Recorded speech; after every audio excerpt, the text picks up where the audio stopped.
I just want to show you guys, I'm going to show you this AR-15 that I've had a long time, all the features and stuff, everything I did to it through the years. I just want to let you guys know real quick, I'm all caught up on holster orders. I'm waiting on a couple things, some material to come through the mail for some of you guys that wanted holsters for unique guns. But as of now, we're all caught up, so don't be afraid to click on the website and find yourself a holster. We're ready to take more orders. That video yesterday, guys, I'm sorry. That was horrible. I'm sorry. I didn't realize how I was swaying back and forth in the beginning of it. It was making me dizzy. I couldn't even fucking watch it. So anyway, I just wanted to show you this one more time because I was trying to demonstrate it with my hand, showing you how I build the holsters with the clips so they stay on your belt with a lot of you know, security. So I just wanted to show you something. This is one I just did, a Glock 43, which is the same as a 43X. It'll fit both. This is for a guy, left-handed guy, and I just wanted to show you how it looks on the holster. This way you could see. If I can do this right without swaying the camera. Now if you see, let me see there. You see how there you go. You see how the clip hugs around that bump? Okay, now that bump's going to be your belt and the edge of your pants. So what that bump does is going to push it out past the clip where it hooks. So when you pull the gun out from the holster, it's going to reassure that the whole holster ain't going to come out. Because I know a lot of you guys are strap loop guys, and a lot of people like the clips better because they're easier on and off and all that. So this is one of the things that I do to reassure the holster is not going to go anywhere when you draw the holster. Okay, so that is a left-handed 43 that is getting shipped to, where's that going? Oh, that's a local guy. That's pretty much down the street from my house, going to Collingdale, Pennsylvania. And this way you have a clear vision what I was talking about. Just wanted to show you that. Alright, like as promised, I was going to show you my Colt AR. I haven't showed this thing in a long time. And I switched a few things around. This is a 6920. As we all know, Colt right now at this time is not making ARs for civilians anymore. No one knows why. I think we all have a hunch, but it's kind of a bittersweet thing because I guess it makes it more valuable, more precious. And I've had this Colt for I don't know, 6-7 years, something like that. Never witnessed a malfunction ever. I didn't shoot it tremendous, but I shot it often. Enough that I'd say probably, I don't have a ton of rounds to it, maybe 1,000 rounds to it, maybe. But it runs so good. I love this Colt 6920. And the thing I learned working at a gun shop, I see people trying to build their own ARs. I mean, if you're just going to use it for messing around, I guess that's okay. But if you seriously have an AR for self-defense for some reason or something like that, I wouldn't build my own AR, because there's things that these companies know that you don't know. Like you might know, okay, I got to put the upper on the lower, and you know, and the barrel has to have so much clearance. But guess what? There's about 10 other things that you're supposed to know that you probably don't know because you're an amateur. So why would you do that? The reason why I'm saying that is most of the time when I see guys came in double action with their AR builds, like they're putting them all together, I'm not talking about just buying a lower and putting the parts kit in. That's different. Everything drops in. Really no gunsmithing. Everything just kind of drops in and it pretty much works. I'm talking about people that they put their own barrels on and they're doing it for the first time, or they're milling out their own lower for the first time. It's like I said, if it's not a serious gun for self-defense and it's just a project because you like to tinker, I understand, but don't be surprised if it isn't reliable. So, to me, everything's about reliability. Or to me, it's trash. What the hell's good is it? What good is it? So, this particular gun, what I did was I bought a good platform, which is a Colt 6920 or a Smith & Wesson M&P. You can get the Ruger, makes a good AR. You know, as long as you get in those categories. I don't like the DPMS. That was my first AR I ever had. I don't like the way the gas block is on there. It's on there with set screws. It's not pinned. If your gas block ever wiggles, it gets loose and moves, the whole gun shuts down. I haven't seen a DPMS in a long time, so I don't know if they corrected that. I don't. That's one of the biggest turnoffs with that particular AR. I had nothing but problems with it. But like I said, it's you know. So as long as you stay like in a medium or upper quality basic AR, that's what you do, and buy it stripped, and then add all the things you want to add. At least you know the damn thing's going to work if you ever need it.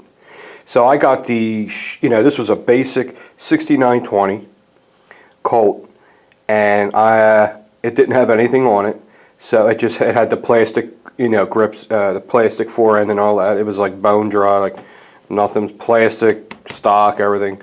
But I knew the guts of it and the foundation of it was very high quality and extremely reliable.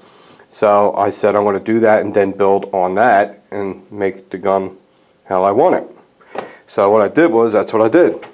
And I'm very, very happy with it. It's solid.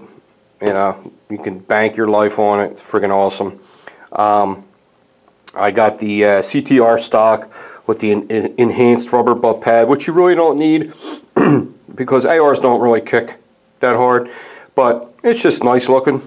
Makes it look more rugged. It's more of a look, and you're only talking about $16, $20 to make your gun look better.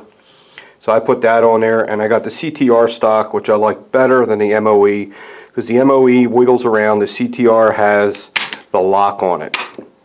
What it does is the stock locks into place. If you're new to ARs, locks, but then you hear all that play, then it locks down, so it's solid. Doesn't rattle, doesn't make any noise. And for a little bit more money, I would get the CTR, not the MOE, if you can afford it. This was expensive. This allows the AR to fold, so I can put it in a smaller bag if I needed to. This thing was really expensive. It's made by Law Tactical, and what it does is it retains everything in the buffer tube, so it allows it, when you push that button, it allows it to fold over, and the gun's almost half the size, and it makes it more convenient for packing up or putting in smaller bags. Really, really cool. To me, it was worth it because I like guns that fold up and get small. I like stuff like that. If you never need to fold it up, or you're not in that situation, you know, I wouldn't do it, because these really are expensive. They're like $200 and some dollars, but they're really made well, and you can see the quality in it when you're doing it. When you receive it. Got the MOE Plus. Now the MOE Plus grip is one of my favorites. I used to have the Myod. That was probably the beefiest plastic grip that Magpul made. It was okay, but then they came out with the MOE Plus. Now the MOE Plus is a little slimmer. It's more comfortable. It's more streamlined. And it's the whole thing. What I love about it is coated in rubber. So it's plastic coated in rubber, and it still has the compartment if you want to put stuff in there, batteries or whatever. And I love this. This is one of my favorite add-ons. This pistol grip, the MOE Plus. So if you want to put a pistol grip, change the grip on your AR, I think that one you will love very much. It's very, very grippy. That's why I like it. Okay, and then also I have one of the best triggers you can get. also made by a company called Geisley. They're pretty local in Pennsylvania. For me, they're in like Phoenixville or something like that. They're not too far from me. They used to come in double action and shoot all the time. And they're really a good bunch of guys. They're very, very law enforcement friendly. If you're law enforcement, don't hesitate to tell Geisley Trigger that you are, because they might give you a hell of a break on a trigger. So don't forget to mention that. If you call them or order one of their triggers, make sure you mention that you are in law enforcement. And I'm sure military, okay? So got that put in. It's butter, man. It's butter. Between the trigger and the BCM charging handle, the thing, it just makes a world of difference. The bolt carrier is all original. The bolt, everything, the whole bolt carrier, everything in the bolt carrier is all Colt. The reason why is they build them extra heavy duty, the Colts do. And it's a full auto bolt carrier, which means it's heavier, it can take a beating. So why would I change that? You know what I mean? So not changing that. I did put the extended trigger guard down here from Magpul, and it has a nice look to it. It's more secure than the other one. The other one has it goes straight across. It's aluminum. It has a sharp edge on it. This is nice. Gives you a little bit more clearance if you're wearing gloves, if you go out shooting in the winter time. And there really is a purpose for it. A lot of guys shoot outdoors in the winter when it's cold with gloves. So it only takes 2 seconds to put that on. It's very easy to put that on. Of course, I'm a fan of the Magpul magazines. That's all I own. So that's that. A good alternative from an Aimpoint Pro, if you don't have the money for it, is the SIG Romeo 7. It's very, very similar. It almost operates in the exact same way. It almost turns on the exact same way, even with the dial. The beautiful thing is the battery compartment is right here. You just unscrew that, slide your AA in there, boom, done. Got a kill flash on there. Actually came with the SIG Romeo 7. And I'm really, really happy with the SIG Romeo 7 red dot. It works friggin' awesome. And it's not a gazillion dollars. It's not cheap, but it's not a ton of money. So that's a great alternative if you want a good red dot. If you think it's big, I don't think it's big. It's almost big, but it looks good on the gun. And it's very comfortable when shooting it, you know, looking through it. And it's not obnoxious at all. Going down here, we have, I think it's Midwest Industries rail system. I prefer these over the plastic handguards. You know, I know everyone's doing the Magpul shit, and that's fine. I just like the quad rails. It just gives you endless ways to set up things, move things around. The rails are already there. It's real fast. They're easy to put on. It's drop in, boom, boom. It's on. It's great. You know, and I got the Streamlight ProTac light on there with my pressure switch right in a comfortable spot, right on top. You want your pressure switch where your thumb naturally lands, or where you don't have to stretch your thumb. You want it to be a natural movement, so it's just, you know, easier to get to and it doesn't frustrate you. So the way I hold this is I hold this, and if I'm holding this like this, all I have to do is just boom, I can reach it real easy. Probably be even easier if it was here, but I don't want to hit it by accident either, right? So it's a little bit of a stretch, but not where I have to change my grip or anything, or I can hit it. But I'm very happy with that setup. Okay, also where the flashlight is mounted on the A2 front, the A front post sight. Sorry, I'm losing. Haven't done this in a while. A friend of mine showed me that, and I'm like, man, that's perfect. It keeps it up, out of the way. It's not sticking out.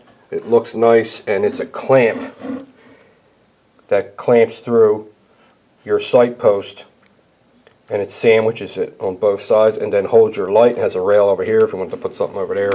And I'm real happy about how that came out. Okay, and another thing with the ProTac system flashlight It's a rail system. It's not the stupid ass Velcro glue bullshit. It clicks on the rail, and then this clicks into the rubber catch. So everything's nice and secure and tight. It's very professional. Everything's tucked away. It's awesome. Okay, and then back here I got the double charging handle, and it's the BCM Gunfighter. If you do that, I'm telling you, if you want that buttery feel, all you got to do is change that damn charging handle, because the stock one isn't, they're mass produced really fast and they're not truly in spec, and it takes a long time for them to get all scratched up and worn in before your gun starts feeling smooth. If you just get a BCM charging handle, they're $70. As soon as you put it in there, it feels like a whole different ball game. It really is amazing. And then after you shoot it for a while, it just gets better and better and smoother as you're shooting it. It's all the parts, how they wear together in the track of the BCM, where the BCM charging handle is. Trust me, it's well worth the money. It's another thing that I did to it, that between that trigger and that BCM charging handle, that's the way to go. Okay, so that's it. That's my Colt 6920 AR. I just wanted to give you guys an update on it. It's set up really nice. I'm really happy with it. Here goes that jerk off. Wait, the jerk off's going by. Go ahead, pull it again. Keep pulling it. Yeah, go ahead. How long do you pull a horn? Do you know why he's got to do that? Because people are walking around like zombies, probably texting as they're crossing the tracks. Remember, annoying laws and regulations are because of stupid people. Remember that. That's why all this shit's going on. Anyway, what a douchebag. Okay, so just wanted to show, friends of mine sent me some patches. I want to show you, I am displaying them. I just got these new patches from a guy that I made the holster for the Kunin for. So I want to show them I appreciate it, and they're up on the wall. There's another one I got from Cobbs County. That's up there. I appreciate that. Got lots of law enforcement patches, man. They're cool. Alright guys, this is it. Let's hope YouTube keeps it up. I was going to put this on my Patreon channel, because you have more freedom over there. But I'm seeing people are still doing reviews on ARs. They're still on YouTube. So, I don't know. If it gets taken down, then we'll put it up on the Patreon channel. And I appreciate anyone that's signed up to support this channel to help me keep making videos. I appreciate it, of you guys becoming a Patreon. It's awesome. Alright guys, talk soon.